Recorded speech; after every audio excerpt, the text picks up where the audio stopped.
Salut à tous c'est Comics Forge, j'espère que vous allez bien. Pour ma part, ça va très bien. Aujourd'hui, toute nouvelle vidéo sur un comics Fantastic Four. Donc c'est 4 Fantastiques, l'histoire d'une vie, donc Life Story. Vous connaissez sûrement ce titre, c'est normal. C'est un comics qui a été repris notamment d'un concept de... alors c'était Zdarsky, il me semble, sur Spider-Man, qui avait cartonné littéralement, que ce soit en VF, en VO. C'était un comics qui avait cartonné. L'histoire, c'est simple. C'est qu'en fait, on retrace l'histoire d'un personnage ou d'un groupe de personnages comme on a ici au cours des années, mais en les vieillissant et en modifiant un peu les conséquences des différents événements. Du coup, j'avais acheté celui de Fantastic Four, de Russell et de Isaacs. Isaacs, c'est ça, ouais, dans le dessin, que je ne connaissais pas.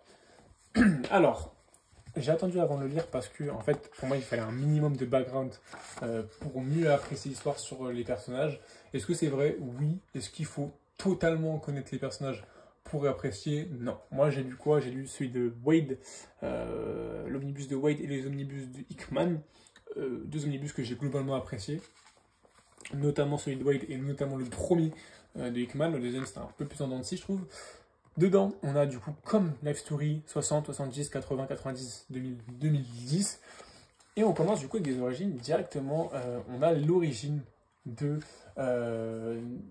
la récupération des pouvoirs des 4 Fantastiques. Les origines sont un peu modifiées, il me semble, parce que j'ai jamais lu l'origine des 4 Fantastiques. Mais voilà, je sais que c'est un peu, il me semble, modifié de la vraie histoire, des vraies origines des 4 Fantastiques. En tout cas, c'est très bien dessiné, c'est très bien scripté, le scénario est super, c'est bien narré, c'est bien raconté, il n'y a rien à dire. Je trouve que les moments en termes de pouvoir sont super intéressants, et on a un fil rouge, il me semble qu'il y avait pareil sur celui de Spider-Man, alors ça date un petit peu, je ne me rappelle plus exactement, mais il y a un vrai fil rouge qui est le Galactus, qui est le danger Galactus, tout au long de ce comics qui est super intéressant. Parce qu'au fil des années, il va évoluer. On va avoir tous les principaux problèmes des 4 Fantastiques, notamment au début avec Ben Grimm qui en veut énormément à Reed Richards parce que c'est devenu un homme pierre, c'est devenu un homme, bah voilà, littéralement un homme qui est plus vraiment un homme en fait, qui se sent plus humain. On a les ennemis, on a le mariage, on a tous les événements qui sont racontés, qui sont super. Je trouve que c'est très bien résumé. Voilà, et tout en ayant ce fil rouge de Galactus.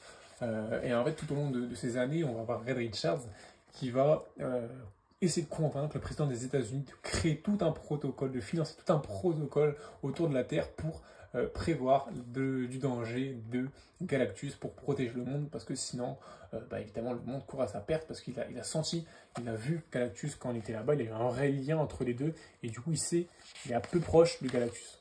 Il y a un vrai lien entre les deux. Du coup, c'est super intéressant, je trouve que c'est toujours bien géré, bien raconté. On va avoir des trahisons, on va en avoir d'autres que non, on va avoir des coups de mou entre les membres de l'équipe et d'autres non. C'est vraiment super cool. En tout cas, celui des années 60, je trouve que c'est un bon résumé. Et comme vous voyez, c'est très court. On a vraiment un comics de même 180 pages, je pense. Mais c'est super. Comme j'ai dit, on va retracer la relation Reed Richards et Sue Storm. Mais qui différente dans le sens où, évidemment, on va avoir toute cette problématique autour de Sue Storm qui va se sentir de plus en plus délaissée, qui va être de plus en plus devenir une mère de famille plutôt qu'une super-héroïne, qui va, comme j'ai dit, délaisser le côté super-héroïne et qui va devenir plus qu'une mère de famille, et c'est pas ce qui lui plaît. Elle se sent plus vraiment la femme qu'elle est ou qu'elle veut être. C'est plus, voilà, comme j'ai dit, une mère. En fait, elle aime plus vraiment sa vie parce que Reed Richards passe sa vie par crainte du conflit. Ça, c'est un truc qu'on a dans tous les récits de Fantastic Four, c'est que Reed Richards, il est tout le temps dans le bureau, il s'occupe très peu de sa famille au final, on sait qu'il ne profite pas de sa vie, et qu'il laisse même du coup sa famille de côté. Et du coup, bah, forcément, elle s'est sentie mise de côté, ce qui va créer des conflits entre les deux, on le sait. On avait super bien, je trouve, chaque membre de l'équipe est super bien écrit, que ce soit Johnny Storm, Sue Storm, Ben Grimm et Reed Richards. Je trouve que l'identité des personnages est vraiment là.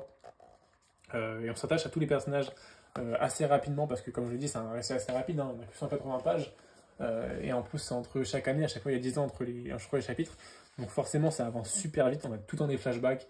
Enfin, pas des flashbacks, mais on a tout le temps des coupures en fait On a souvent genre 15 pages, après on a 3 ans plus tard, 6 ans plus tard, et après on change de chapitre, on change de décennie. Donc voilà, il y a souvent des coupures. On a plusieurs héros qu'on voit, notamment les héros de la Deuxième Guerre mondiale, qui sont Namor, Captain America. On a T'Challa aussi qu'on voit énormément. Et évidemment Doctor Doom, qui est forcément là, parce que sans Doctor Doom, on a forcément pas de Fantastic Four. C'est logique. Et du coup, voilà ce qui se passe, c'est super cool. La relation entre Namor et Sue Storm qui est mis en avant, je trouve que c'est super cool aussi, parce que c'est un truc qui est hyper important dans les 4 fantastiques. On a un peu des Tony Stark, on a voilà, tous ces trucs, toutes ces histoires. C'est vraiment cool, c'est beau. On a la menace Doctor Doom en plus, en fait, qui est la menace terrienne, en dehors de la menace extraterrestre qui est Galactus. Parce que c'est un monde où en fait ils ne connaissent pas les extraterrestres, ils ne connaissent pas que la Terre, en fait, ils ne connaissent que la Terre.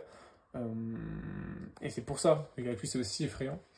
Parce que nous maintenant, quand on connaît Galactus, on dit oui, mais il y a Galactus, mais il y a les Kree, il y a les Skrull, il y a Nova, il y a Nova Corp, il y a les Gardiens de la Galaxie. Enfin, alors que non, à cette époque-là, c'est vraiment juste Galactus est un extraterrestre et c'est tout. On ne connaît personne d'autre en dehors de la Terre. Et c'est ça qui est cool, parce qu'on y pense rarement au final. En tout cas, voilà, pour l'évolution de la relation, on sent vraiment que ce petit côté de Ben Grimm tourmenté que j'ai adoré, c'est le côté où il recherche une femme, il recherche de la compagnie sentimentale qu'il va trouver, ou d'amant qu'il va trouver, notamment à travers une personne qui est aveugle, parce que c'est un peu ça aussi le dilemme, c'est que voilà, le problème à lui c'est un peu le physique, et pour une fois, voilà, son physique qui va mettre mis à l'écart parce qu'elle est aveugle et elle s'en fout, et ça c'est une morale un peu. Une histoire un peu cool, je trouve, vraiment, vraiment beau, qui est mis, comme je vous l'ai dit encore une fois, en quelques pages, mais ça, c'est efficace. Petit truc aussi cool, parce que forcément, les personnages vieillissent, donc ils grandissent, parce que cette fois-ci, c'est pas comme nos comics à nous, où ils ont tout le temps le même âge, tout le temps la même tête, non. Là, on voit qu'il vieillit un peu, et il va faire, grâce à son élasticité, remettre son visage en ordre pour avoir le même visage que d'habitude. Alors, par contre, comment il change sa couleur de cheveux? Je me pose des questions, franchement. Je sais pas si c'est vraiment possible, mais bon. Évidemment, il y a eu un enfant, Sue Storm et Reed Richards ont eu un enfant qui va lui, donc Franklin, qu'on connaît tous en fait, qui lui se marie à une femme, et notamment la fille de T'Challa. Donc forcément une personne qui est Wakandian, comme on peut dire. Donc c'est l'histoire un peu, c'est comme je dis, l'histoire qui permet de prendre des chemins différents. C'est hyper intéressant, et c'est pour ça qu'ils le font aussi là en fait. C'est notamment une des choses qu'ils font, c'est que dans l'histoire canon, jamais il s'est passé ça. En tout cas pas à ma connaissance, parce qu'en fait littéralement c'est des enfants, encore, Franklin et même sa sœur qui n'existe pas du tout par contre. Dans ce récit-là, Franklin est un enfant. Donc voilà. Donc là forcément il se marie pas dans la continuité, mais là le fait qu'ils se permettent des trucs pour qu'on ait voilà, des univers différents, des possibilités différentes qu'on aurait pu entrevoir. Je trouve ça super cool personnellement. Évidemment, qu'est-ce qu'on va voir? Le Silver Surfer. Si on a Galactus, on a le Silver Surfer qui va être là, qui est le même personnage qu'on connaît dans la continuité, qui va prévenir d'avance. C'est super cool. Le dilemme que va poser le Silver Surfer, évidemment Franklin qui va avoir des enfants, une famille, c'est simple, il va lui dire qu'il a eu la même, parce que lui aussi du coup vieillit, il ne peut plus garder ses fonctions de Silver Surfer, et la seule personne qui peut la remplacer, qui peut lui remplacer, c'est Reed Richards, qui peut devenir du coup le nouveau Silver Surfer. Et c'est ça le truc intéressant. Et d'un côté, Doom qui propose lui de rendre en esclavagisme la Terre pour que Galactus se nourrisse annuellement d'âmes plutôt que de manger la Terre une seule fois et qu'après plus rien. Donc voilà, c'est deux visions différentes on a entre Reed Richards et Dr. Doom. D'après Dr. Doom, la vision de Reed Richards est trop puérile et pas la bonne. Et celle de Dr. Doom est trop tranchée, du coup n'est pas vraiment bonne éthiquement. Et on a un plan en fait qui est super intéressant où en fait la personne qui va abattre Galactus c'est Franklin, grâce à ses pouvoirs psychiques qui sont totalement abusés. Ça dans le comics aussi c'est vrai. Franklin qui est totalement abusé en termes de pouvoir, il est super super fort.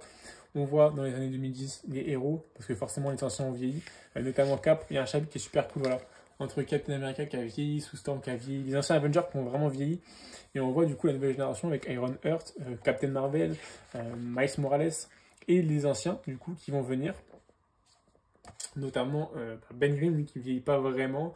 Alors là on a Shuri, qui je pense est sûrement la femme de Franklin. Et on a les anciens comme Iron Man, Captain America et Sue Storm qui reprennent un peu du flambeau, j'ai oublié un truc très important, c'est que dans un des chapitres, Johnny Storm meurt. Il meurt littéralement. Alors de quoi il meurt, je ne me rappelle plus. Si, il meurt parce qu'il absorbe, durant un conflit nucléaire en fait entre la guerre froide, il absorbe des bombes nucléaires, voilà, pour protéger le monde, et il meurt. Et c'est là que c'est hyper intéressant, c'est que c'est une mort définitive. Alors pourquoi il meurt? Je sais pas lui pourquoi précisément, parce que c'est souvent lui qui meurt, notamment dans le run de Mark Waid où il meurt aussi. Ou c'est Mark Waid ou c'est non, c'est Jonathan Hickman. C'est dans Jonathan Hickman où il meurt aussi. Alors, c'est vrai que ça a l'air d'être celui qui meurt le plus dans les 4 fantastiques. Pourquoi, je sais pas. En plus, en sachant que c'est le plus jeune. Mais bon, pourquoi pas. Et du coup, une fois que le conflit Galactus est fini, évidemment, on a le conflit Fatalis qui se règle. Et voilà, en tout cas, je trouve ça super cool. On a tout ce truc de